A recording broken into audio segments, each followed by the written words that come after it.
The most powerful person in the room is rarely the one talking the most. It's the one who speaks last and says the least.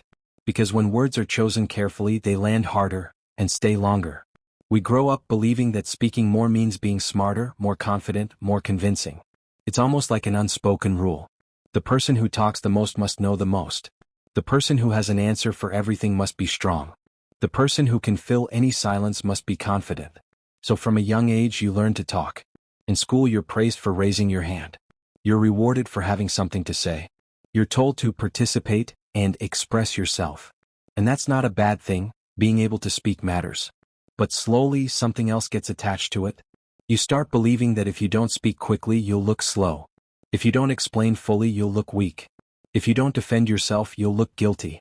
If you don't fill silence you'll look awkward. So you become someone who keeps talking. Not always because you have more to say, sometimes because you're scared of what silence might imply. Silence feels awkward. Silence feels like weakness. It feels like that moment in a conversation when everyone pauses, and you can almost hear your heartbeat. You start wondering what the other person is thinking. You start imagining judgment. You start feeling exposed. So you talk. You add another sentence. Then another. Then another. And you tell yourself you're just being clear. But deep down, you know you're also trying to protect yourself. We're taught to explain ourselves fully. You know what that looks like. Someone asks you a simple question, and instead of answering simply, you give a full backstory. You give reasons, context, justifications. You try to cover every angle so nobody misunderstands you. You try to say everything because you're afraid one missing detail will make you look wrong. You're taught to defend your ideas quickly. If someone challenges you even slightly, you feel pressure to respond immediately. The moment you hear a different opinion, your mind starts building a counter-argument. You stop listening. You start preparing. Because in your head, a conversation becomes a competition. You're taught to fill every silence with words. Silence becomes an emergency. Like something must be fixed right now. Like if you don't speak, you'll lose attention. Or lose control. Or lose respect. So you talk. We over-explain. We justify. We repeat ourselves. We rush to respond. And without realizing it, we dilute our message. That's the part that hurts when you finally notice it. Because your intention was good. You weren't trying to be annoying or confusing. You were trying to be understood. You were trying to sound competent. You were trying to protect your position. But the more you speak from fear, the less impact your words have. It's like pouring water into a cup that's already full. Instead of helping, it spills everywhere. You've probably seen it happen. Maybe at work. Maybe in a meeting. Maybe in a group conversation. Someone has a good point, but they keep talking. You can almost see it. They start strong. Their first sentence is clear. People look up. The room listens. But then they keep going. They add details no one asked for. They include unnecessary examples. They circle back and repeat the same idea in different words. They start defending themselves before anyone even challenges them, like they're arguing with an invisible critic. You can sense the shift in the room. At first people are engaged. Then they start glancing away. Someone checks their phone. Someone else interrupts gently. The energy changes. Not because the person was wrong, but because the point got buried under too many words. By the time they finish, the room has moved on. And the saddest part is, the speaker often doesn't realize what happened. They walk away thinking, I explained it so well. Why didn't it land? Or they blame the room. People don't listen. People don't care. But the truth is simpler. People did listen, until the message got lost. This happens in relationships too. You try to express something important. Something emotional. Something that matters to you. But you say too much because you're nervous. You add old examples. You bring up the past. You start explaining every detail of how you feel, why you feel it, what they did, what they said, what you meant, what you didn't mean. And at some point the other person stops hearing your heart. They only hear noise. They get overwhelmed, defensive, confused. They don't know what to respond to because you've given them 10 different points in one breath. So they shut down. Or they pick one small part to argue about. Or they walk away. And you're left feeling misunderstood again. Which makes you talk even more next time. That's how the cycle continues. It's not that you have too many words. It's that you're using words to do a job they can't do. Words can't control how people see you. Words can't remove all misunderstanding. Words can't guarantee respect. When you over-explain, you're trying to make your message safe. You're trying to make sure nobody questions you. You're trying to avoid conflict, avoid judgment, avoid awkwardness.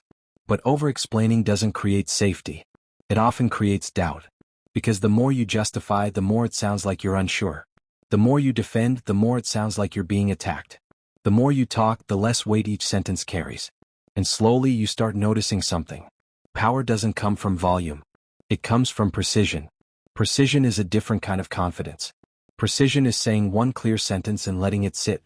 Precision is making your point and stopping. Precision is trusting that you don't need 10 extra explanations to be respected. Precision doesn't mean being cold. It doesn't mean being silent all the time. It means your words have intention. It means you speak because you have something to say, not because you're uncomfortable with silence. And the shift toward precision often begins with one painful moment. Maybe you remember a time you talked too much and regretted it. A time you tried to explain yourself and ended up sounding guilty. A time you tried to prove your point and the conversation turned messy. Or maybe you remember the opposite. A time someone spoke very little and it hit you hard. You felt that too. Someone looks at you and says, "I hear you," and stops. Or someone says, "That doesn't work for me," and stops. No anger. No extra words. No long explanation. And for some reason, those short sentences carry more weight than a 5-minute speech. Because they are clean. They are confident. They are not trying to convince you, they are simply true. That's what precision does. It communicates certainty without force. And here's the uncomfortable truth. Most of us don't speak too much because we have too much to say. We speak too much because we don't feel secure. We're trying to earn our place in the conversation. Earn respect. Earn approval. Earn certainty. And we try to earn it with words. But confidence isn't earned by talking. Confidence is earned by trusting yourself enough to stop. That's a hard practice. It means letting silence exist without panicking. It means letting someone disagree without rushing to defend. It means allowing your message to land without chasing it. It's uncomfortable at first because you feel exposed. When you say less, you feel like you're leaving space for someone to judge you. Space for them to misunderstand you. Space for them to challenge you. But that space is also where your power lives. Because when you stop over-explaining, you stop begging to be understood. You start communicating with calm. And calm is persuasive. Calm says, "I know what I mean." Calm says, "I don't need to argue." Calm says, "I'm not here to perform." And people feel that. They feel it in your tone. In your posture. In your pace. They listen differently to someone who isn't desperate to be heard. They respect someone who doesn't scramble for approval. So the next time you feel yourself rushing to respond, pause. Notice the urge. Notice how your body feels when silence shows up. Notice the little anxiety that whispers, "Say something. Explain more. Don't let it get awkward." And then do something simple. Breathe. Ask yourself, what is my main point? What is the one sentence that matters? What can I remove without losing meaning? Then say it. And stop. Let it land. It might feel strange. It might feel too short. You might feel like you should add more. But give the moment a chance. Because the truth is, the most powerful communicators aren't the ones who have the most to say. They're the ones who can say the right thing without drowning it. And once you learn that, your words start carrying weight again. Not because you became louder. Because you became precise. Silence makes people uncomfortable. You can feel it the moment it appears. A pause stretches a little longer than expected, and something inside tightens. The mind starts scrambling for words, any words just to fill the gap. People clear their throats. They laugh nervously. They say things they didn't plan to say, not because those words matter, but because silence feels like a problem that needs fixing. That's why most people avoid it. We're taught, subtly and constantly, that silence means awkwardness. That it means you've lost control of the conversation. That it means you don't know what to say. That it makes you look uncertain, unprepared, or weak. So we rush. We talk over each other. We explain too much. We jump in before the other person finishes. We fill every gap with noise and call it communication. But silence is not empty. Silence is space. And space changes everything. Think about how silence actually feels when you let it exist. At first, it's uncomfortable, yes. Your heart rate picks up just slightly. Your thoughts get louder. You become more aware of yourself, of the other person, of the room. But then, if you don't fight it, something else happens. The discomfort settles. The space opens. And inside that space, attention sharpens. When you stop talking, people start listening. Not because you demanded attention. Not because you raised your voice. But because you removed the noise. You gave their mind room to land. In a world where everyone is rushing to be heard, silence feels unexpected. And what's unexpected draws focus. When you pause, people lean in. It's subtle, but it's real.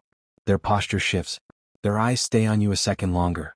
Their brain starts filling the gap with curiosity. What are they about to say? Why did they stop? The pause creates anticipation, and anticipation gives weight to whatever comes next.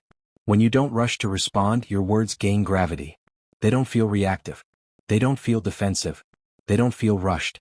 They feel chosen. Most people don't realize how much they dilute their own message by speaking too quickly. They answer before they've fully heard the question. They respond to the emotion instead of the meaning. They start talking while their thoughts are still forming, and the listener can feel it. The message lands scattered. The impact fades. Silence fixes that. Silence forces you to be intentional. And intentional words linger. Think about the moments that stayed with you. Not the long speeches. Not the explanations that went on forever. The moments you remember years later were usually quiet ones. A calm sentence spoken without hurry. A pause before someone said something honest. A look that held meaning because it wasn't buried under words. Those sentences were short, clear, calm. They didn't rush to impress. They didn't try to prove anything. They didn't compete for attention. They arrived fully formed and landed clean. The strongest communicators understand this. And more importantly, they're not afraid of silence. They don't see it as a threat. They use it. They pause before answering even when they know the answer right away. Not because they're unsure, but because they respect the moment. Because they understand that how something is said matters just as much as what is said. That pause signals thoughtfulness. It signals control. It tells the other person, I'm present. I'm considering this. I'm not just reacting.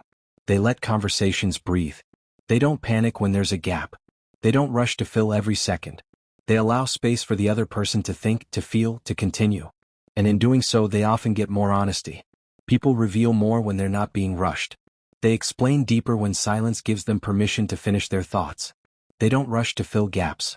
And this is where it gets uncomfortable for most people because gaps feel like exposure. In silence, there's nowhere to hide. You can't cover insecurity with chatter. You can't distract from uncertainty with speed. Silence asks you to stand in yourself without armor.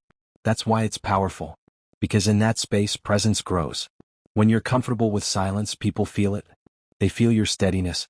They feel your calm. They sense that you're not anxious to be validated, not desperate to control the moment. And that changes how they experience you. Silence signals confidence. Not the loud, performative kind. Not the kind that demands attention. The quiet kind. The grounded kind. The kind that doesn't need to prove itself. It says, I don't need to fill this moment to feel okay. It says, I trust my words enough to let them stand on their own. It says, I'm not afraid of this space. And that alone changes how people perceive you. You've probably felt this difference without realizing it. Think about someone who spoke slowly, calmly, with pauses. Someone who didn't rush, didn't interrupt, didn't over-explain. Chances are, you took them seriously. You listened more closely. Their words felt heavier, not because they were louder or smarter, but because they weren't competing with noise. Now think about the opposite. Someone who talks nonstop. Who answers before the question finishes.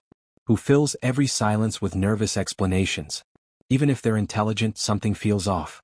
The energy feels scattered. The message feels less trustworthy, not because it's wrong, but because it feels uncentered. Silence is what gives words a frame.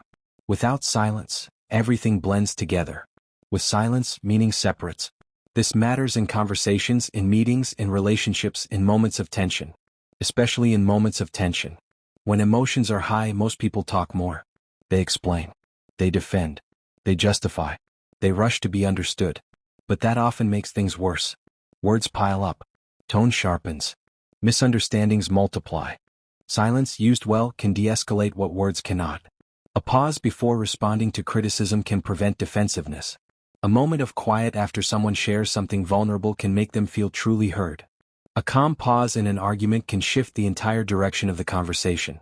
Not because silence fixes everything, but because it creates space for emotion to settle. And settled emotions hear better. This doesn't mean silence is avoidance. It's not about shutting down or withdrawing. There's a difference between intentional silence and fearful silence. Intentional silence is present. It's grounded. It's engaged. Fearful silence is tense, close, disconnected. People can feel the difference. Intentional silence feels like, I'm here with you. Fearful silence feels like, I'm hiding. The strongest communicators know when to speak and when not to. They're not uncomfortable letting the other person sit with a thought. They're not afraid of letting a question hang for a moment. They understand that people often answer more honestly after the pause than they do before it. Because silence invites depth. When you ask a question and stay quiet, the other person often goes further.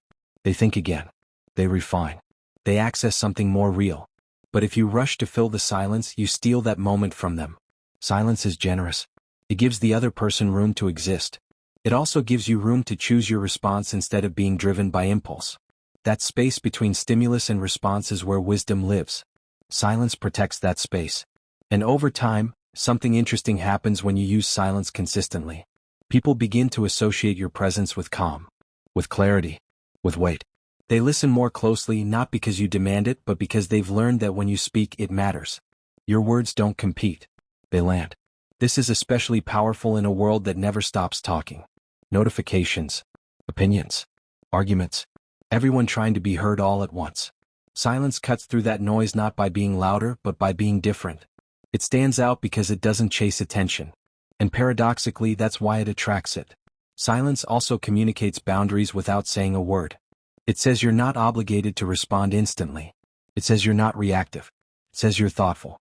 And in professional settings, in leadership, in difficult conversations, that perception carries influence. People trust those who aren't rushed. They trust those who don't speak just to hear themselves talk. They trust those who leave space instead of dominating it. Because silence suggests inner stability. And inner stability is rare. Of course, learning to use silence takes practice. At first, it feels unnatural. You'll feel the urge to jump in. You'll worry about how you're being perceived. You'll wonder if the other person thinks you're awkward or unsure. But most of that fear lives in your head. Most people are too busy processing their own thoughts to judge your pause. And even if they do notice it, what they often perceive isn't weakness. It's presence. It's composure. It's confidence. The kind that doesn't announce itself.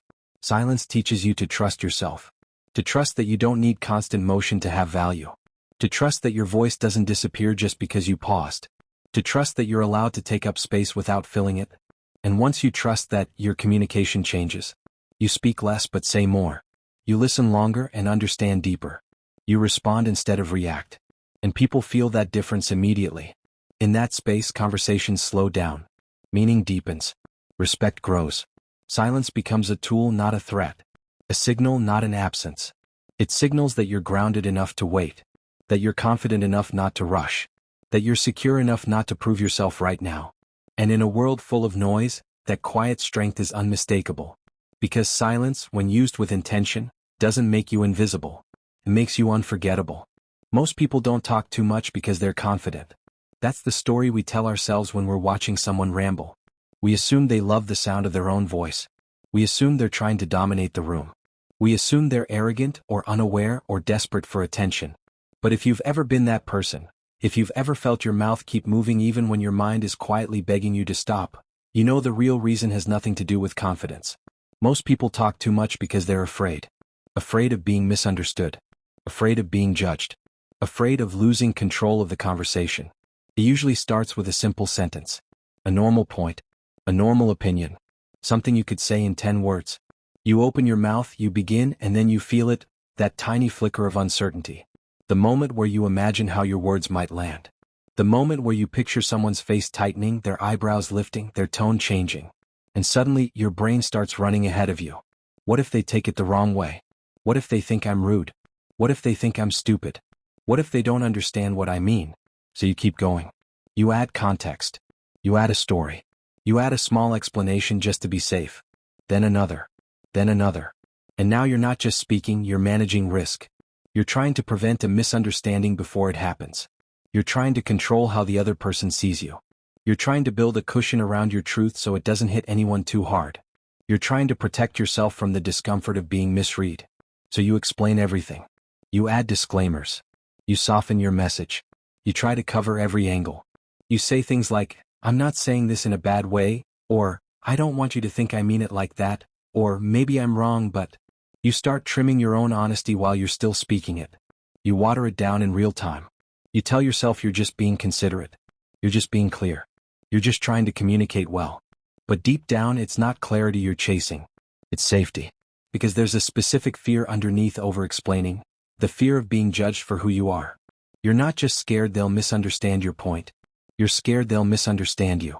That they'll label you incorrectly. that they'll assume the worst, that they'll decide something about your character based on one sentence. And if you've ever been misunderstood in a painful way before, if you've ever been accused of something you didn't intend or watched someone twist your words, or felt the sting of being seen as the villain when you were just trying to be honest, you learn a certain kind of caution. You start trying to pre-defend yourself. You start adding protective layers to your words. And the weird part is, it feels responsible. It feels like maturity to explain yourself fully. It feels like prevention. It feels like you're being thoughtful. But then something happens. The more you explain, the more unsure you sound. Not because your point is weak, because your energy is. When you over-explain, it signals that you don't trust your own words to stand on their own. It signals that you're trying to convince the other person that you're not a bad person for saying what you're saying. It signals that you're afraid of how they'll respond. And people feel that. Even if they don't consciously notice it, they sense it. They sense the anxiety behind the clarification. They sense the neediness behind the extra sentences. They sense the hidden request underneath the words, "Please don't judge me."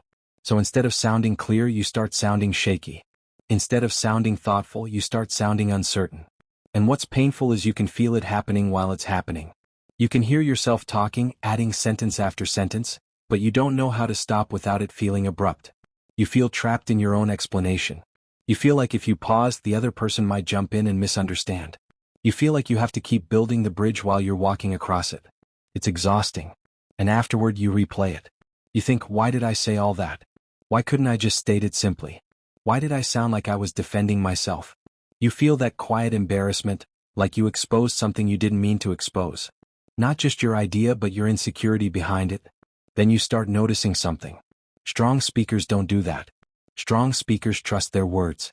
They say what needs to be said and stop. Not because they don't care how it lands. Not because they're cold. Not because they enjoy being misunderstood. They stop because they trust themselves. They trust that their words are enough. They trust that if someone has a question, they'll ask. They trust that if someone misunderstands, it can be clarified without panic. They trust that they don't need to overwork every sentence to be seen as a good person. There's a calmness to that. A steadiness. It's not loud confidence. It's not showy. It's not that performative, "I don't care what anyone thinks" attitude. It's something deeper. It's the confidence of someone who knows who they are. So they don't chase validation through constant clarification. They don't rush to cover every possible misunderstanding before it happens. They allow others to process. This part is so underrated. Allowing silence. Allowing space. Allowing the other person to sit with what you said for a moment without you rushing in to fill the gap with more words. Most people can't do that because silence feels dangerous. Silence feels like rejection. Silence feels like, "Oh, I said it wrong." So they talk more.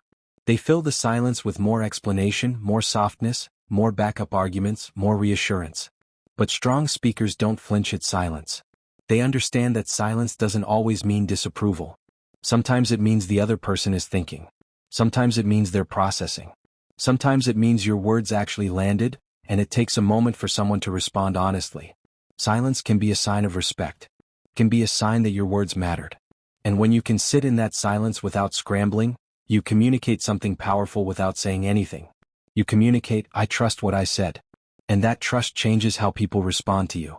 Because when you speak simply and stop, your words have weight. They sit in the air longer. They don't get buried under extra explanation. They don't get diluted by disclaimers. They stand. And people feel that. They feel the firmness. They feel the clarity. They feel that you're not begging to be understood, you're offering your truth calmly and letting them meet it. That's persuasive. That's grounded. That's strong. But here's what most people miss. Speaking less doesn't mean saying less truth. It means saying the truth cleaner. It means removing the fear that clings to your sentences. It means not trying to control the other person's reaction. Because that's the root of over-explaining if you really look at it. It's control.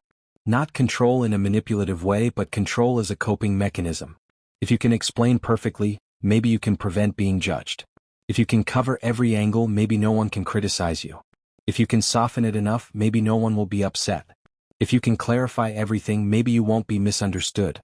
But you can't control how people interpret you. You can only control how clearly you show up. And strong speakers accept that. They accept the risk of being misunderstood. Not because they like it, but because they've learned that constantly protecting yourself through words makes you smaller. It makes you tired. It makes you sound unsure even when you're not. So instead they practice something else. They practice stating what they mean. They practice breathing after they speak. They practice letting their words land. They practice trusting the conversation. And that's not easy at first. Because if you're used to over-explaining, saying less feels like stepping off a ledge. It feels like you're leaving yourself exposed. It feels like you're giving up your armor. You might even feel guilty. Like you're being too blunt. Like you're being selfish. Like you're not being considerate enough. But that guilt often comes from a lifetime of trying to be understood by overperforming your communication. It comes from the habit of making your message responsible for other people's feelings. Strong speakers don't do that. They still care. They still choose their words thoughtfully. They still try to be respectful. But they don't carry the entire emotional burden of the conversation on their back. They don't try to say everything at once. They say what needs to be said. And they let it breathe. And when someone asks a question, they answer it. When someone misunderstands, they clarify, once, calmly. Not desperately. Not excessively. They don't keep adding more and more until they've talked themselves out of their own point. They don't keep shrinking their message to avoid discomfort. They trust the truth enough to let it stand. And that's what changes you too. Because when you say less, you show trust in yourself. You show that you believe your words have value. You show that you don't need to beg for understanding. You show that you can handle someone's reaction without trying to manage it in advance. You show that you're not afraid of being seen. And when you're not afraid of being seen, your voice changes. It becomes steadier, cleaner, more direct.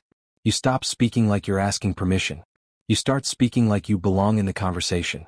You don't rush to apologize for existing. You don't coat your truth in nervous laughter. You don't add 10 extra sentences to prove you're a good person. You become simple. And simplicity is powerful.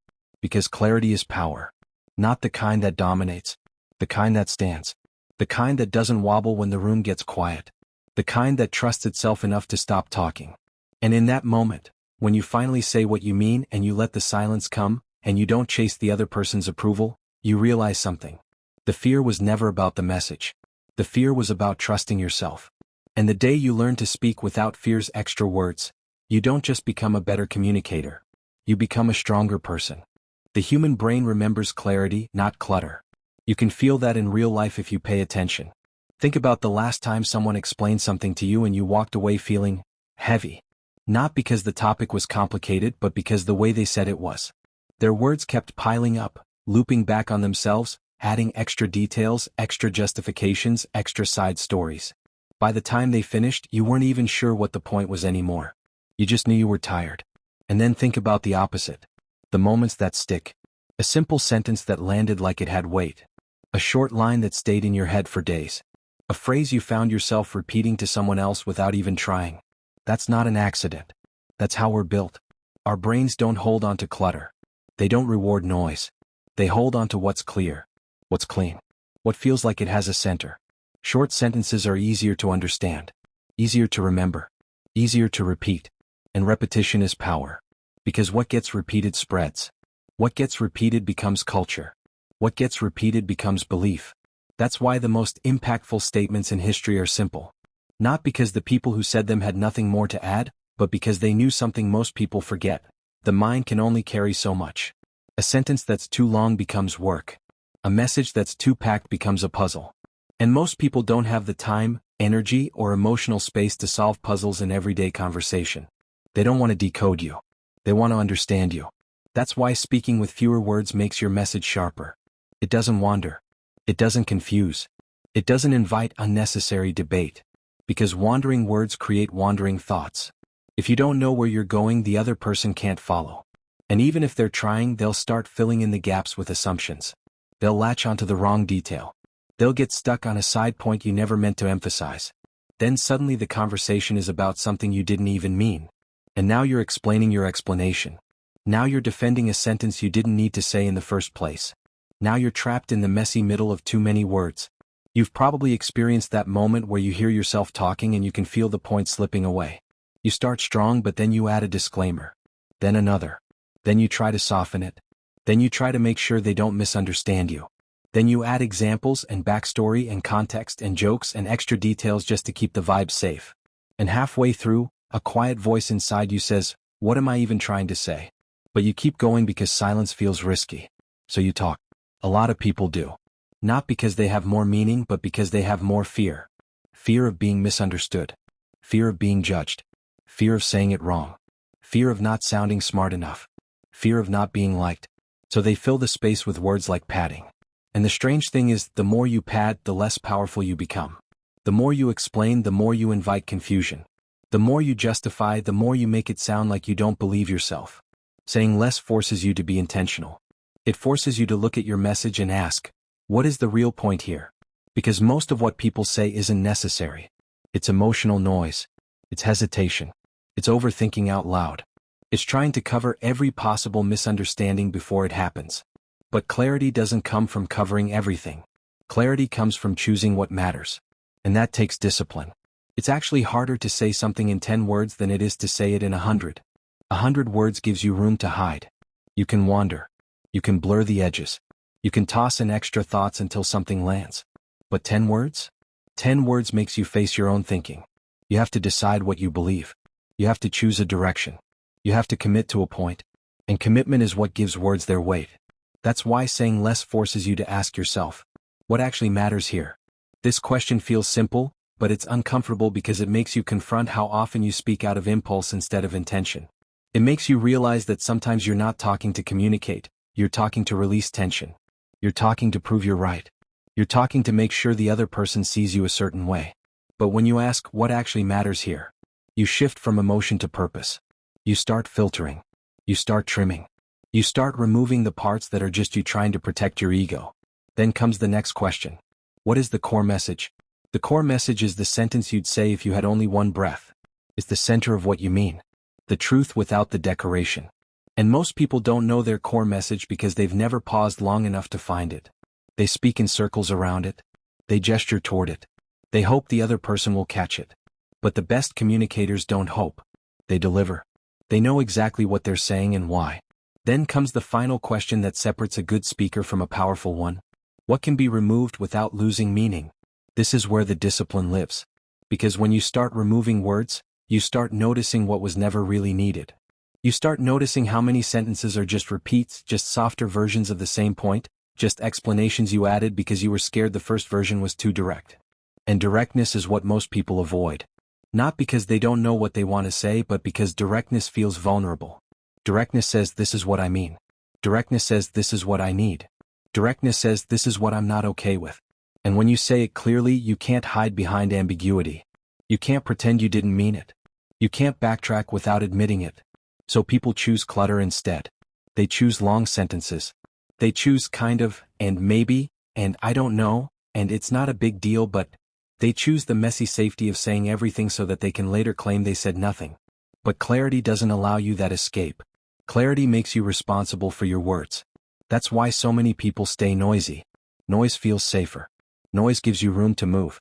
But noise doesn't build trust. Clarity does. When you speak with fewer words, your message becomes sharper. It becomes easier for the other person to hold. It becomes easier for them to repeat. And if they can repeat it, they can act on it. They can share it. They can remember it under stress. That's another piece most people ignore. Stress steals attention. When someone is overwhelmed, they can't absorb long explanations. Their mind is already crowded. Their body is already tense. If you add more clutter, you don't help. You drown them. But clarity cuts through stress. A simple sentence can land even in chaos. That's why clarity isn't just a communication style. It's a gift. It respects people's time. It respects their focus.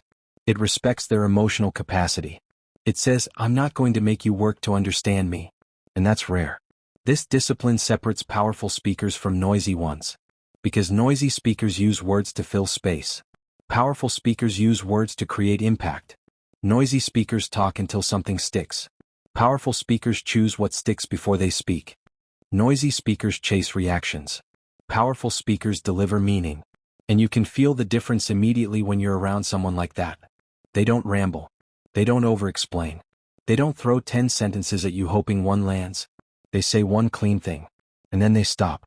That stopping is part of the power. Because silence after clarity creates weight. It gives the message room to settle. It tells the other person this matters enough to stand on its own. Most people don't trust their message enough to let it stand. They keep talking because they're afraid the point won't be taken seriously. They keep adding layers because they're afraid of being challenged. But the stronger you are in your message, the less you need to decorate it. And the truth is, this isn't just about sounding confident. It's about thinking clearly. Because you can't speak clearly if you don't think clearly. And you can't think clearly if you're afraid to decide what matters. Clarity is a decision. It's deciding what the conversation is actually about. It's deciding what the person needs to hear. It's deciding what you're willing to stand behind. And that decision takes practice. At first, saying less feels uncomfortable. You might worry you sound cold. You might worry you sound too direct. You might worry people will misunderstand you without the extra context. But over time, you learn something surprising. Clarity reduces misunderstanding, it doesn't increase it. Because most misunderstandings don't come from too little information. They come from too much. Too many angles. Too many mixed messages. Too many half-statements. The cleaner your message is, the less room there is to twist it. It doesn't invite unnecessary debate because it doesn't offer unnecessary openings. It doesn't give the other person 10 small points to argue about. It gives them one clear truth to respond to. And that changes the quality of your conversations. Your relationships become clearer. Your boundaries become clearer. Your leadership becomes clearer. Your requests become clearer. Even your confidence becomes clearer, because you stop hiding behind words and start trusting your intention. You start speaking like you mean it. Not louder. Not harsher. Just cleaner. And once you feel that power, once you feel what it's like to say something simple and watch it land, you stop craving noise. You start craving precision. Because precision is respect. Precision is strength. Precision is care. The human brain remembers clarity, not clutter. So if you want to be heard, don't try to say everything. Say what matters. And let the rest go. People are drawn to mystery. You don't realize how true that is until you notice the moments when attention slips away. The moments when you're talking, explaining, filling every gap with words, and something in the room quietly shifts. Eyes wander. Energy drops. The conversation starts to feel heavy instead of alive. You're still speaking, but people aren't really with you anymore. It's subtle, almost invisible. And because you care, because you want to be understood, you usually respond by saying more. You clarify. You add context. You explain your intention. You explain your explanation. You think the problem is that you haven't given enough information yet. That if you just say it better, cleaner, more completely, people will finally get it. But often the opposite is happening. When you say everything, there's nothing left to wonder about. When you explain too much, you remove curiosity. You don't give people space to lean in, so they lean back instead. You've been on the other side of this too. Listening to someone who answers every question before it's even asked. Someone who fills every pause, every silence, every breath with words. You don't think, wow, they're clear. You think, there's nothing for me to do here. No room to engage. No room to explore. No room to connect. Because curiosity needs space. You start noticing this pattern in everyday moments. In meetings. In friendships. In relationships. In those early conversations where first impressions quietly form. There's a difference between someone who talks at you and someone who leaves room for you. The second person feels magnetic even if they say less. They don't rush. They don't unload everything at once. They don't try to control how the conversation unfolds. They speak selectively. And because of that, people pay attention. They listen more closely. They think more deeply. They ask questions. Not because they're confused, but because they're curious. That's when it starts to click for you. Saying less doesn't mean being secretive. It doesn't mean being vague or withholding or playing games. It means being intentional. It means choosing what matters instead of dumping everything you know just because you can. It means trusting the conversation. For a long time, you didn't trust conversations. You felt responsible for carrying them. You felt like silence was a failure. Like if there was a pause, you had to fix it. Like if someone didn't immediately respond, it meant you'd said something wrong. So you filled the gaps. But silence isn't always awkward. Sometimes it's an invitation. You learn this the first time you stop yourself from over-explaining. You say what needs to be said clearly and simply, and then you stop. You don't rush to soften it. You don't stack disclaimers on top of it. You let it sit. Your heart beats a little faster than usual. This is where the old you would jump back in. But you don't. And something unexpected happens. The other person leans forward. Maybe not physically, but mentally. They ask a question. Or they pause to think. Or they respond more thoughtfully than you expected. The conversation deepens instead of stalling. That moment stays with you. You start noticing how much power there is in restraint. How confidence doesn't come from saying everything you know, but from knowing what not to say yet. You don't reveal everything at once. You let conversations unfold naturally. You allow others to engage instead of overwhelming them. That shift changes how people experience you. You become someone they want to hear more from, not less. Someone they're curious about, not someone they feel talked over by. Someone who leaves space for their thoughts to exist. And that space feels respectful. You realize that mystery isn't about hiding who you are. It's about pacing. About timing. About understanding that connection isn't built through information alone. It's built through interaction. When you tell someone everything up front, you turn a conversation into a presentation. When you speak selectively, you turn it into a shared experience. That's the difference. You see it in how people respond to questions. When you ask something thoughtful and then genuinely wait for the answer, the other person feels seen. They feel invited. They feel like their perspective matters. And when people feel that way, they open up. You start noticing how conversations feel lighter now. Less forced. Less exhausting. You're not working so hard to be interesting. You're letting interest arise naturally. You don't rush to prove your value. You don't feel the same urge to justify yourself. You trust that if someone wants to know more, they'll ask. And when they do, it feels better than any monologue ever could. This changes your relationships in quiet but meaningful ways. In friendships, you stop oversharing out of nervousness. You don't dump your entire story just to feel connected. You share pieces, honestly and intentionally, and you let the relationship build its own rhythm. In romantic connections, you stop trying to accelerate intimacy with information. You let moments breathe. You let curiosity grow. You let attraction develop through presence, not performance. In professional settings, you stop explaining every detail unless it's needed. You state your point clearly, then you pause. You let others engage. You notice how much more seriously you're taken when you're concise. Because clarity plus restraint feels confident. You're not afraid of silence anymore. You see it as part of the conversation, not a problem to solve. Silence gives people time to think. Silence gives ideas room to land. Silence gives emotion space to surface. And in that space, connection happens. You also notice something changing inside you. When you stop saying everything, you start listening more. Really listening. Not just waiting for your turn to speak, but paying attention to what's being said, and what isn't. You hear the pauses. You notice the hesitations. You sense the emotions underneath the words. You realize that communication isn't just about expressing yourself. It's about creating a space where both people feel involved. And mystery plays a role in that. Mystery keeps people engaged because it respects their intelligence. It doesn't spoon-feed. It doesn't overwhelm. It trusts that the other person can meet you halfway. That trust is felt. You felt it when someone speaks with intention. When they choose their words carefully. When they don't rush to fill every moment. When they allow the conversation to breathe. It makes you feel calm. Curious. Present. You want to stay. That's why engagement creates connection. Not constant talking. Not excessive explanation. Not emotional dumping. Engagement. The back and forth. The questions. The pauses. The unfolding. You begin to understand that connection isn't built by revealing everything as fast as possible. It's built by allowing discovery. And discovery requires mystery. Not the kind that confuses or manipulates, but the kind that invites. You don't hide who you are. You just don't force it all out at once. You trust timing. You trust curiosity. You trust that the right people will want to know more. And when they do, the connection feels mutual instead of one-sided. That changes how you experience conversations. They stop feeling like performances. They start feeling like exchanges. You're not trying to impress. You're not trying to convince. You're not trying to control how you're perceived. You're simply present. And presence is compelling. You think back to all the times you felt drained after talking. How heavy it felt to carry conversations alone. How exhausting it was to always be explaining, clarifying, justifying. Now, conversations give you energy instead of taking it. Because you're not doing all the work. You let others step in.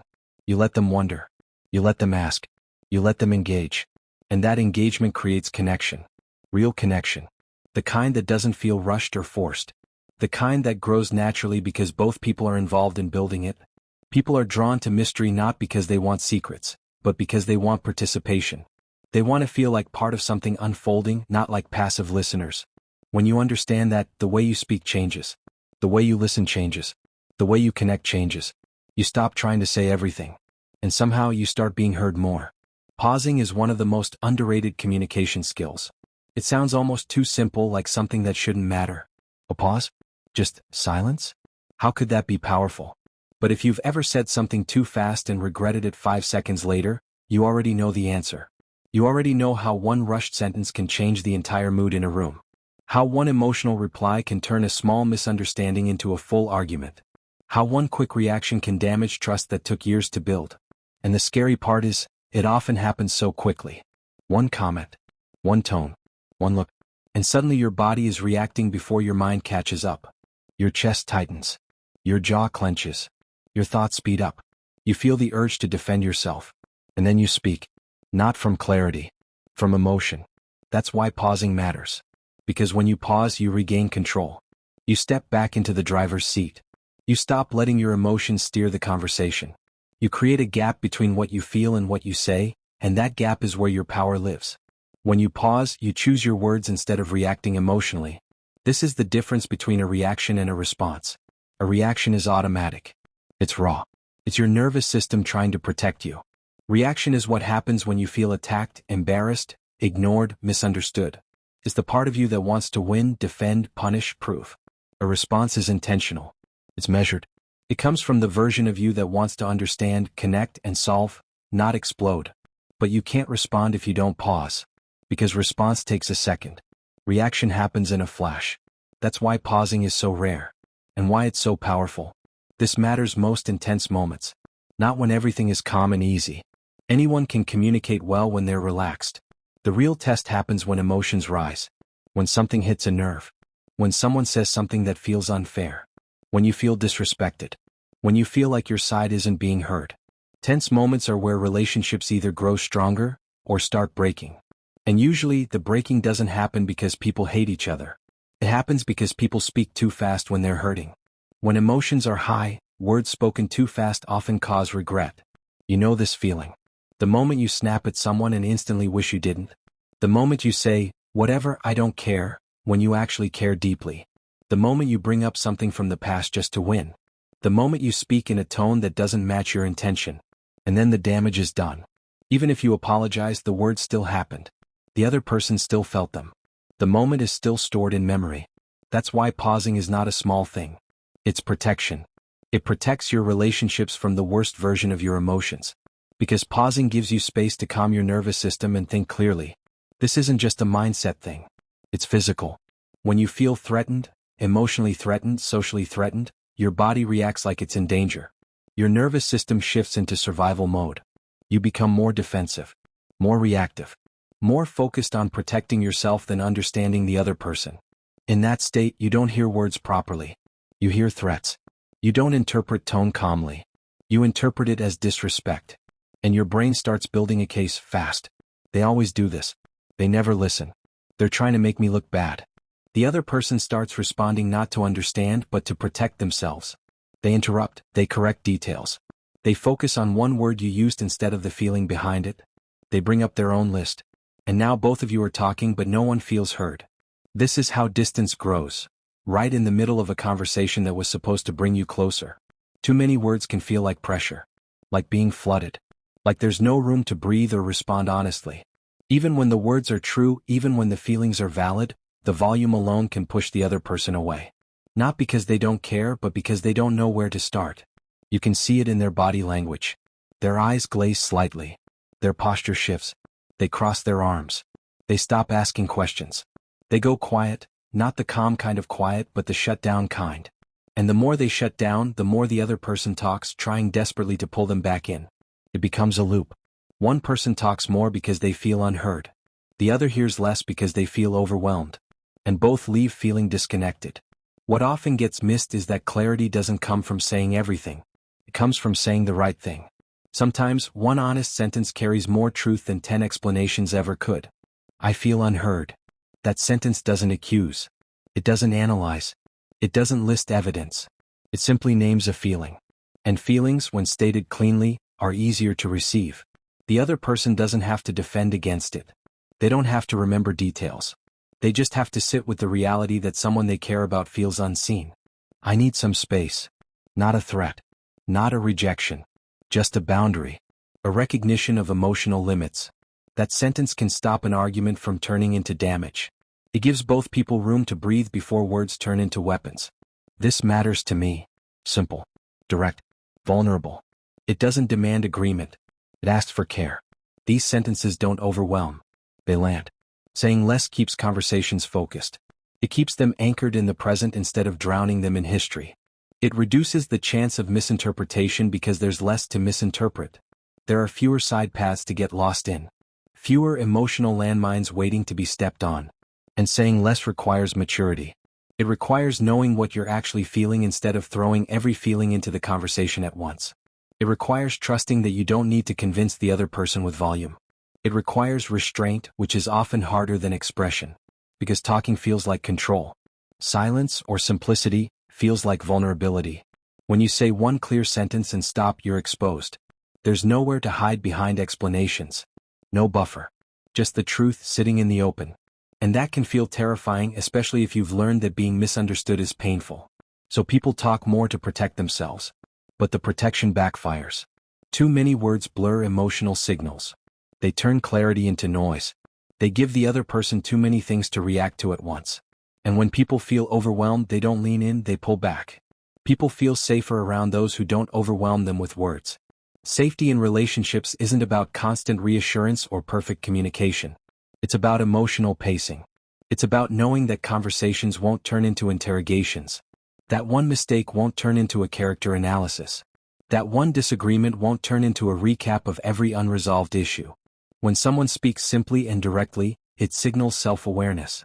It says, I know what I feel. It says, I'm not here to attack you.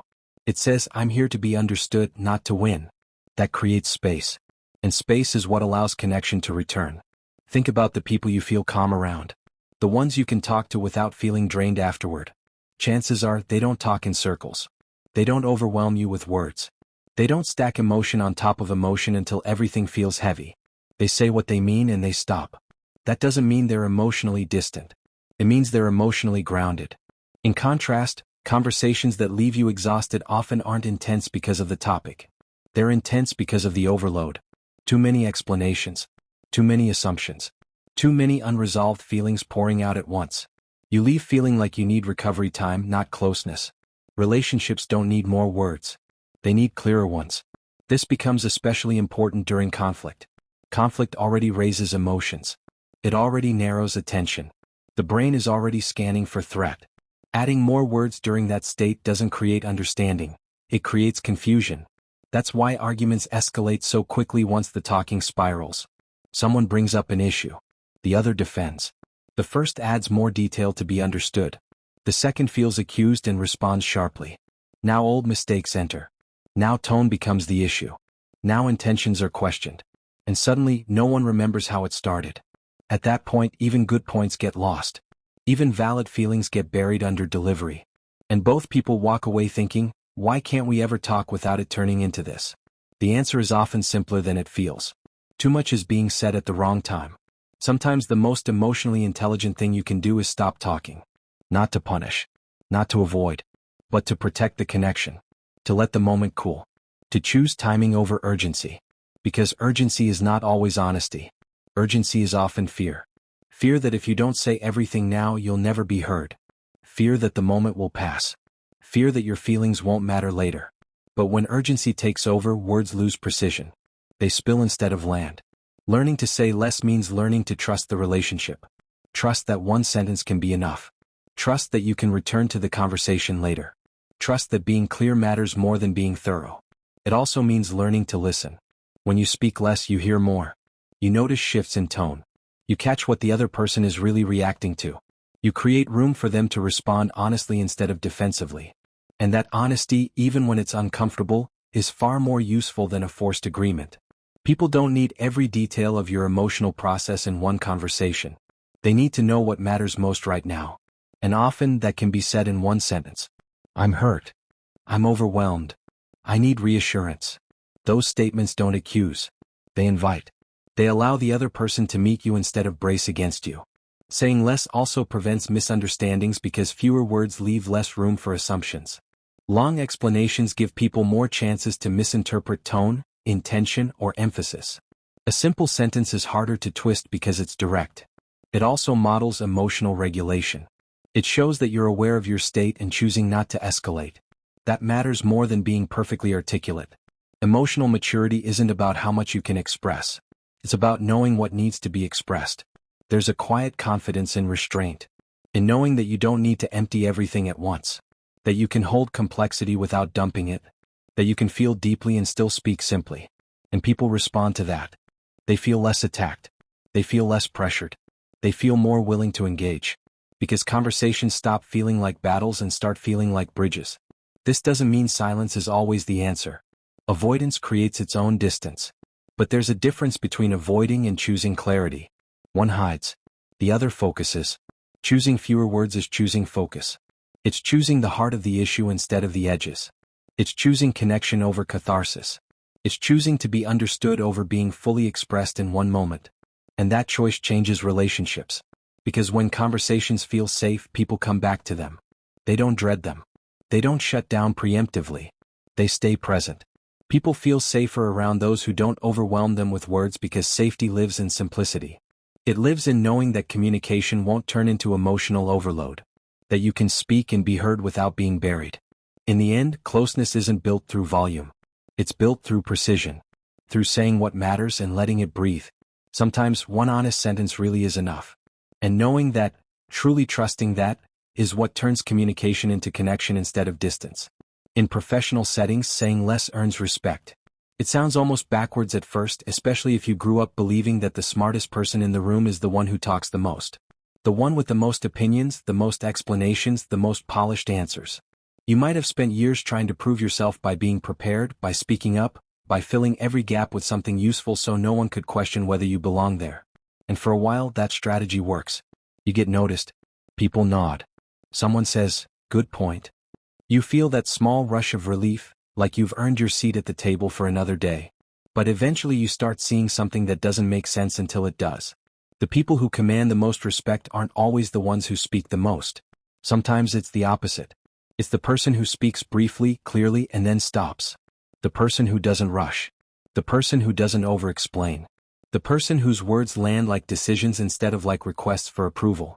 At first it can feel unfair. You'll sit in meetings where the room is full of voices, full of ideas. People are talking in loops, repeating points with different phrasing, adding extra details to sound thorough.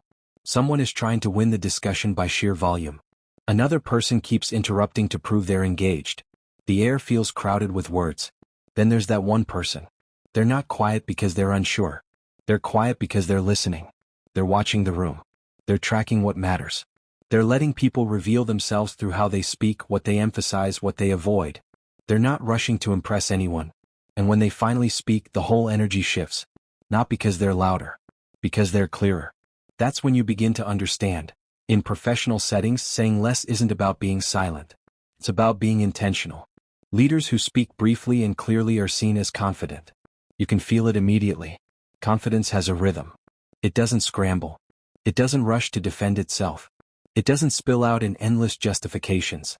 A confident leader doesn't speak to fill space. They speak to move things forward. They don't dominate meetings. They guide them. That difference matters more than people realize. Dominating is loud. It's taking up airtime. It's making every point revolve around you. It's interrupting, correcting, circling back, reminding everyone that you're present. Guiding is different. Guiding means you create structure. You keep the conversation on track. You notice when people are drifting into irrelevant details and gently pull them back. You ask the questions that clarify. You summarize what's been said so the room can breathe. You connect the dots. You make sure the discussion has a direction. And in the middle of that, you don't need to talk much. You just need to talk well. Leaders who guide don't explain endlessly. They understand that over-explaining often signals uncertainty.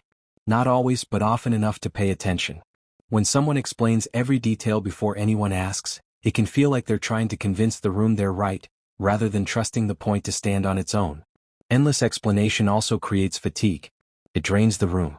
It buries the important message under the weight of unnecessary words. It turns decisions into debates and turns simple direction into confusion. Leaders avoid that. They don't treat every moment like a performance. They respect people's time. They respect the meeting. They respect the energy in the room. And most importantly, they make decisions. This is where measured speech becomes powerful. In many workplaces, people confuse talking with leading. They confuse being involved with being effective. They think leadership is having something to say about everything. But leadership often looks like this. You listen. You gather input. You notice patterns. You ask a few precise questions. And then you choose. You say, here's what we're doing. Not harshly. Not arrogantly. Clearly.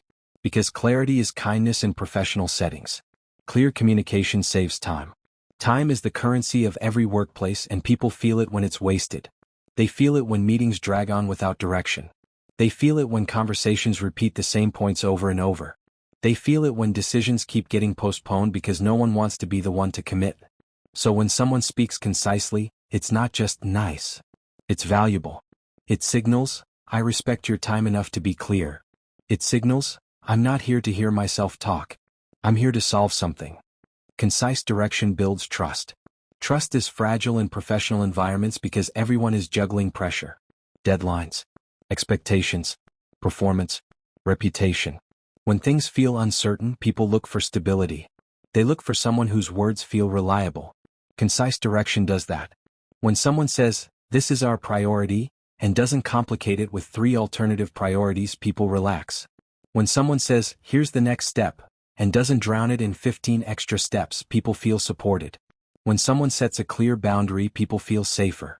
Because clarity reduces anxiety. A confused team is not just unproductive, it's tense. People start guessing. They start filling in blanks. They start working on the wrong thing because no one wanted to be direct. Concise leaders prevent that. They simplify. They focus. And that focus becomes contagious. Measured speech shows authority. Authority isn't aggression. It's not talking down. It's not forcing compliance. Real authority is calm. It's someone who can speak without needing to prove they're important. Someone who doesn't need to explain every sentence because they trust their own judgment. Someone who can answer a question directly without turning it into a monologue. Measured speech also signals emotional control. In a meeting, anyone can speak when they're excited or defensive. Anyone can fill the room with words when they're nervous. But measured speech, the kind that stays calm under pressure, shows that you're not being driven by emotion. That's authority. It tells people, I can handle this. Even if the situation is messy. Even if the numbers are bad. Even if the client is upset. Even if the timeline is tight. When a leader speaks with measured calm, it steadies everyone else. That steadiness is power. When you speak less, people listen more. Because your words aren't competing with themselves. If you talk constantly, people learn that your voice is just background noise. They stop paying attention to the beginning because they know it will go on too long. They wait for the summary that never comes. They nod politely while their mind drifts to emails, tasks, and time. But when you speak less, when you don't waste words, people lean in. They notice when you start talking. They assume it matters. Because you've trained them through your behavior. You don't speak unless there's a reason. And that's a powerful reputation to earn. It's not about being mysterious. It's about being intentional. Your words carry weight because they're not wasted. Weight doesn't come from complex vocabulary or long explanations. It comes from precision. From restraint. From knowing what matters and letting everything else go. You start to notice that the most respected voices in a room are often the simplest ones. They don't decorate the message. They deliver it. They say, here's the issue. Here's what we know. Here's what we need. Here's the decision. And then they pause. They allow the room to process. They don't chase approval through extra words. They don't keep adding clarifications because they're afraid someone might disagree. They trust that if someone needs more information, they can ask. That kind of trust changes how people respond to you. Because it signals confidence but also respect. It says, I believe you're capable of understanding. It says, I'm not going to overwhelm you to prove my value. It says, I'm here to lead, not to perform. And here's what's interesting. Saying less doesn't make you invisible. It makes you memorable. Because in a world of constant noise, the person who speaks with clarity becomes a signal. People remember your sentences because they weren't buried under 20 others. They remember your direction because it wasn't confusing. They remember your presence because it wasn't scattered. They trust you more because you didn't waste their time. This is where a lot of people struggle at first. Because speaking less feels risky when you're trying to prove yourself. You feel like you need to show effort out loud. You feel like silence might be interpreted as weakness. You worry that if you don't contribute constantly, people will assume you're not valuable. So you fill the space. You offer extra thoughts. Extra context. Extra supporting points. But over time you start learning something real. Value isn't measured by word count. It's measured by impact. One clear sentence that moves the room forward is more valuable than 10 minutes of scattered explanation that leaves everyone confused. One decisive direction is more valuable than endless discussion that delays action. One well-timed question that brings clarity is more valuable than 5 opinions that add noise. So you start practicing restraint. You listen more than you speak. You wait until you have something real to add. You choose simple words. You make your point, then stop. And the first few times you do that, it feels uncomfortable.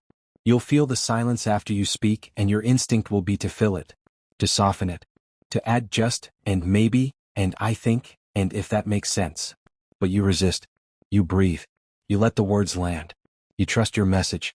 And slowly you begin to notice what happens. People respond differently. They take you more seriously. They ask for your opinion more deliberately. They remember what you said. They follow your direction. Not because you became louder. Because you became clearer. That's the quiet shift that changes your professional presence. You stop talking to be seen. You start speaking to lead. And when you do, something surprising happens. You don't lose respect. You gain it. Because in professional settings, the person who can speak briefly, clearly, and with intention is the person who looks like they know where they're going. And people respect that. They trust that. They follow that. Because words are powerful, but only when you don't waste them. The power of saying less is not about being quiet all the time. It's not about turning yourself into someone who never speaks up, never shares, never takes up space. It's not about shrinking. It's not about disappearing. It's about being intentional with your voice. It's about knowing the difference between words that matter and words that are just trying to fill silence. It's about understanding that your voice has weight, and if you use it constantly, it starts to feel lighter. Most people don't talk because they have something important to say. They talk because they feel uncomfortable. Because quiet makes them nervous. Because they want to be liked. Because they want to prove they belong. Because they're afraid that if they stop talking, someone will forget they're there. So they keep adding words like they're stacking bricks, hoping it builds something solid. But too often it doesn't. It builds noise. And noise has a strange effect. It makes you feel busy but not powerful. It makes you feel involved but not respected. It makes you feel present but not remembered. You've probably felt it in your own life. The times you walked away from a conversation thinking, why did I say all that? Why did I keep going? Why did I explain myself into a corner? You weren't even lying, but you were over-talking. Trying to be understood so badly that your message got diluted. Trying to make it safe so much that the truth got buried. Sometimes it happens when you're nervous. You start talking fast. You add little extra phrases, like, basically, and suddenly you're 5 sentences deep and you've lost your own point. You can feel the other person drifting, not because they don't care, but because the message is wandering. It doesn't have a center. Sometimes it happens when you feel challenged. Someone questions you, and before you even breathe, you start defending. You pull out details. You explain every step. You offer your reasoning, your intentions, your context, your history. You're trying to protect yourself. You're trying to make sure they don't misunderstand you. But the more you talk, the more it sounds like you're unsure. Like you're negotiating your own truth. And that's the painful part. The words you add to feel safe often make you sound less confident. That's why saying less isn't silence. It's strength. It's you deciding that every time you speak, it's going to mean something. Speak when it matters. That sounds simple, but it's actually a skill. Because the world trains you to react to everything. Someone makes a comment, you respond. Someone interrupts, you jump back in. Someone questions you, you defend. Someone disagrees, you argue. Social media does it too. Constant opinions, constant takes, constant commentary, like if you don't say something, you don't exist. So learning to speak when it matters means resisting that impulse. It means letting some things pass. It means not treating every moment like a moment you have to win. It means you start asking yourself quietly before you speak, is this necessary? Is this helpful? Is this true? Because sometimes the strongest thing you can do is not respond immediately. Not because you're weak, but because you're grounded. Because you're not controlled by the moment. Pause when it doesn't. Pausing is underrated. Pausing feels awkward to people who are addicted to filling space. But pausing is where your power shows. A pause tells the room you're thinking. A pause tells the other person you're not rushing. A pause tells everyone that you're not desperate for control. And when you pause, you create space for clarity. You create space for the other person to finish. You create space for emotion to settle. You create space for your own thoughts to come together instead of coming out scrambled. It's funny how much respect a pause can command. Because most people talk over their own uncertainty. They talk to outrun discomfort. They talk so they don't have to sit with the feeling of not knowing what to say. But when you can sit with that feeling, when you can breathe through it, you become someone who feels steady. You become someone who doesn't need noise to feel strong. Choose clarity over noise. Clarity is not just shorter sentences. It's a mindset. It's the decision to speak with direction. It's the decision to have a point and not wander away from it. Clarity is you saying the most important thing first instead of burying it under explanations. Clarity is you cutting out the parts that are just there to protect your ego. Because a lot of noise is fear. Fear of being misunderstood. Fear of being judged. Fear of not sounding smart. Fear of being rejected. So people add words like armor. They over-explain, over-justify, over-defend. They try to make their message bulletproof, but all they really do is make it heavy. Clarity is lighter. Clarity is one clean sentence that lands. You don't need more words to be heard. You need better ones. This is the part most people don't want to accept. They assume being heard is about volume, about emphasis, about repeating themselves louder, longer, harder. But being heard is about impact. And impact comes from precision. Think of the people you remember. The ones whose words stay with you. They weren't always the loudest. They weren't always the most talkative. But when they spoke, it felt like something. Like their words had shape. Like they chose them. They didn't flood the room. They didn't ramble. They didn't chase reactions. They spoke with intention. And that intention is what made their voice stand out. When you learn to say less, your presence grows. This part feels almost backward, but it's true. When you talk less, people notice you more. Not because you're playing games, but because your energy changes. You stop reaching. You stop forcing. You stop trying to prove. You're not constantly interrupting the moment with your words. You're actually in the moment. You become more observant. You start listening more. You start reading people better. You start noticing what others miss because they're too busy talking. And people feel that presence. Presence is not about being loud. It's about being anchored. When you're present, your confidence shows. Not the loud, performative confidence that needs attention. The quiet confidence that doesn't chase approval. The kind of confidence that doesn't rush. Because a confident person doesn't need to say everything. They don't need to prove their intelligence with long explanations. They don't need to defend every detail. They don't need to respond to every comment. They're not terrified of being misunderstood. They trust their message enough to let it stand. They trust themselves enough to be quiet. And when you trust yourself, people can feel it. Your impact deepens. Because when you speak less, the words you do say become more meaningful. People take them more seriously. They listen differently. They remember them. It's like music. If a song is all noise all the time, nothing stands out. It's exhausting. Your brain can't hold it. It becomes background. But when there are pauses, when there's space, every note hits harder. Every lyric lands deeper. Your communication works the same way. If you speak constantly, your words blend together. People stop tracking. They stop absorbing. They stop feeling. But when you choose your moments, your words land. They land because they're not competing with unnecessary extras. They land because you're not asking the listener to sort through clutter to find the point. They land because you said what mattered. Because in a world full of noise, the calm voice stands out. That's not just a nice line. It's real. Everyone is trying to be louder. Everyone is trying to be seen. Everyone is competing for attention. Everyone is talking, posting, reacting, arguing, explaining. Noise is everywhere. So when someone speaks calmly, when someone speaks with restraint, with clarity, with intention, it feels different. It cuts through. It makes people lean in. It makes people listen. Calm doesn't mean weak. Calm means controlled. Calm means you're not dragged around by emotion.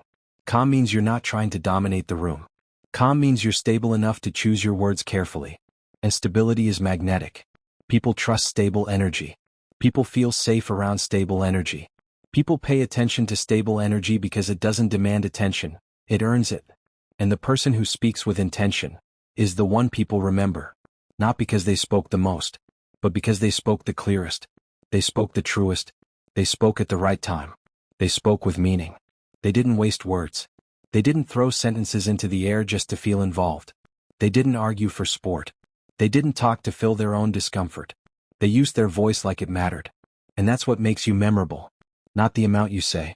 The intention behind what you choose to say and what you choose not to. So the power of saying less isn't silence. It's maturity. It's restraint.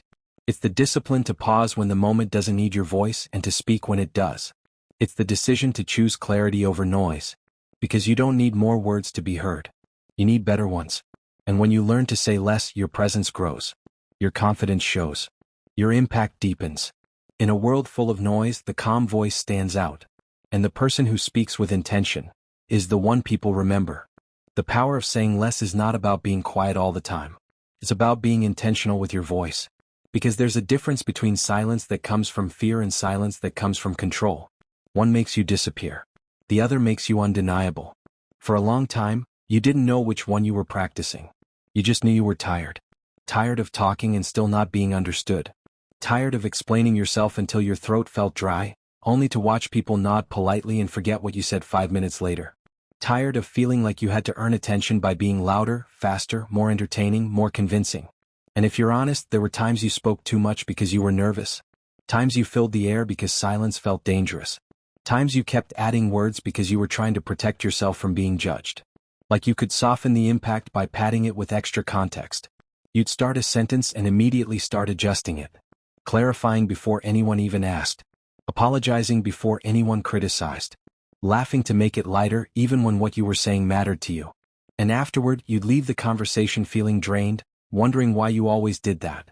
Wondering why you couldn't just say what you meant and stop. But then you had moments on the other side, moments where you said nothing at all. Not because you didn't have thoughts, but because your thoughts felt too risky, too heavy, too likely to create conflict. You stayed quiet and watched opportunities pass. You watched misunderstandings grow. You watched people assume things about you because you never corrected them. That kind of quiet didn't feel peaceful. It felt like swallowing yourself. So you bounced between two extremes, over-explaining to be safe or staying silent to avoid trouble. And neither one felt like freedom. Freedom came when you started learning a third option. Intentional voice. Speak when it matters. Pause when it doesn't. Choose clarity over noise. At first, it sounds like a nice idea, something you'd hear and nod at, but not something that changes how you live. Because you don't realize how automatic your habits are until you try to change them. The first time you decide to speak with intention, you feel it in your body. You feel the urge to fill the space. You feel your mind racing to cover every angle. You feel your heart pushing your words forward like it's afraid of being interrupted. You're in a conversation, maybe at work, maybe with someone close, and you're about to jump into your usual rhythm. Rapid explanations, extra details, little disclaimers at the end of every sentence. But something in you pauses. Not out of fear. Out of awareness. You ask yourself, what do I actually need to say right now? That question feels simple, but it's powerful because it forces you to separate what matters from what's just noise. You realize you've been carrying so much unnecessary language. Words used to defend yourself before you're attacked.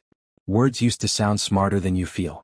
Words used to prevent misunderstanding by trying to control how you're perceived. And that's exhausting. So you try something different. You say one sentence, a clean one, and you stop. The silence after it feels louder than your words. You feel that familiar panic rise. Say more. Fix it. Explain it better. Make sure they get it. Make sure they don't misunderstand. Make sure you don't look foolish. But you don't move. You breathe. You let your words stand on their own. And you watch what happens. People listen differently when you don't flood them. They have room to process. Room to respond. Room to engage. It's almost like the conversation finally becomes a conversation instead of a performance. You notice their face. You notice their eyes actually focusing. You notice a slight pause on their end too, as if your silence gave them permission to slow down. And you realize something you hadn't fully understood before. You don't need more words to be heard. You need better ones. Not perfect words. Not poetic words. Better words, clearer, more honest, more direct. Words that don't hide behind noise.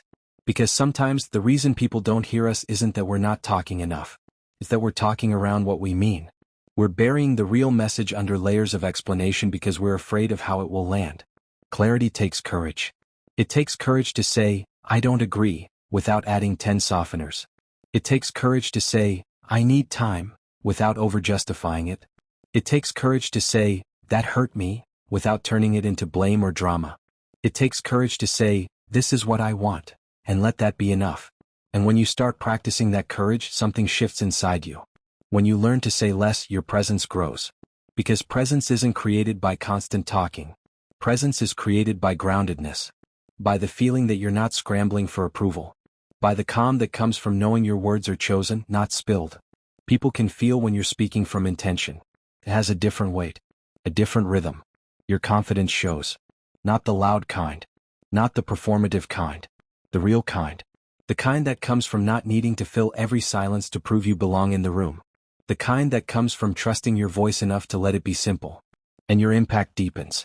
Because impact isn't about volume. It's about precision. Think about the people you remember. The ones who left an impression on you. They weren't always the ones who talked the most. Often they were the ones who spoke at the right moment. They listened. They observed. They waited. And then when they spoke, it landed. It landed because it was intentional. You start seeing this in your own life.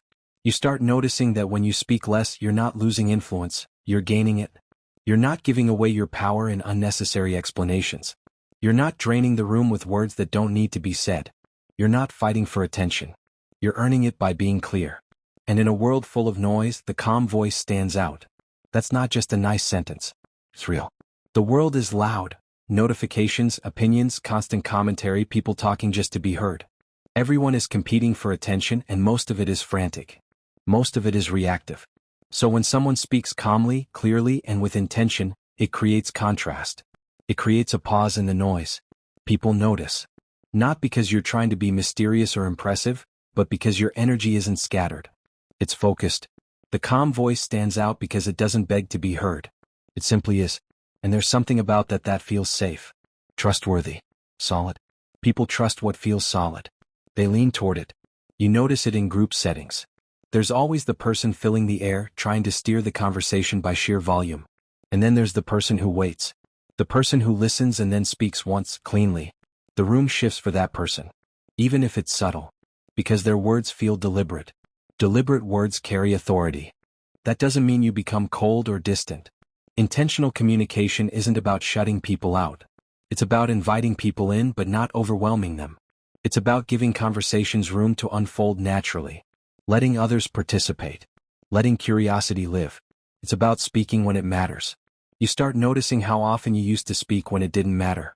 How many words you used to spend on proving yourself. On defending yourself. On trying to manage how people perceived you. And you begin to let that go.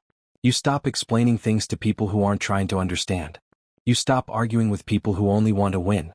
You stop pouring your energy into conversations that don't deserve it. You learn that your voice is valuable. Your attention is valuable. Your words are a resource. So you choose where to spend them. Pause when it doesn't. This becomes a new kind of strength for you. Because pausing isn't passive. Pausing is control. It's the ability to sit with silence without rushing to fill it. It's the ability to let someone else talk without interrupting. It's the ability to not react instantly to something that triggers you. Pausing gives you time to choose your response instead of being dragged by your emotions. And the more you practice pausing, the more you notice your life changing in small, meaningful ways. Arguments don't escalate as quickly. Misunderstandings get resolved faster. People respect your boundaries more. You respect yourself more.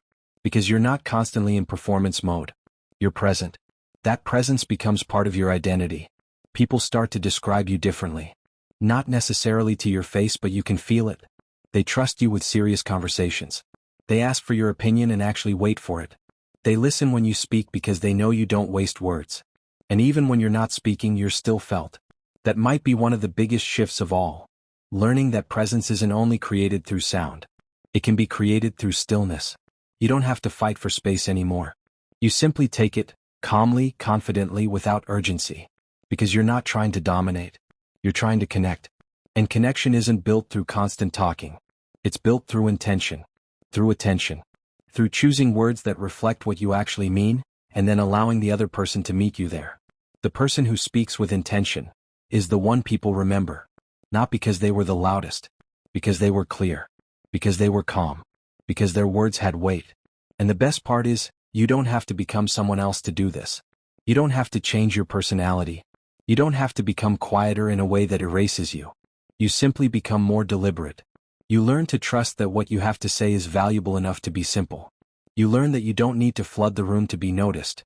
You learn that silence is not your enemy. It's your ally. And slowly you stop fearing the space after your words. You start using it. You let your sentences land. You let your presence speak. You let people come toward you instead of chasing them with noise. Because in a world full of noise, the calm voice stands out. And once you become that calm voice, you realize something quietly powerful. You were never meant to be heard because you spoke more. You were meant to be heard because you spoke with intention.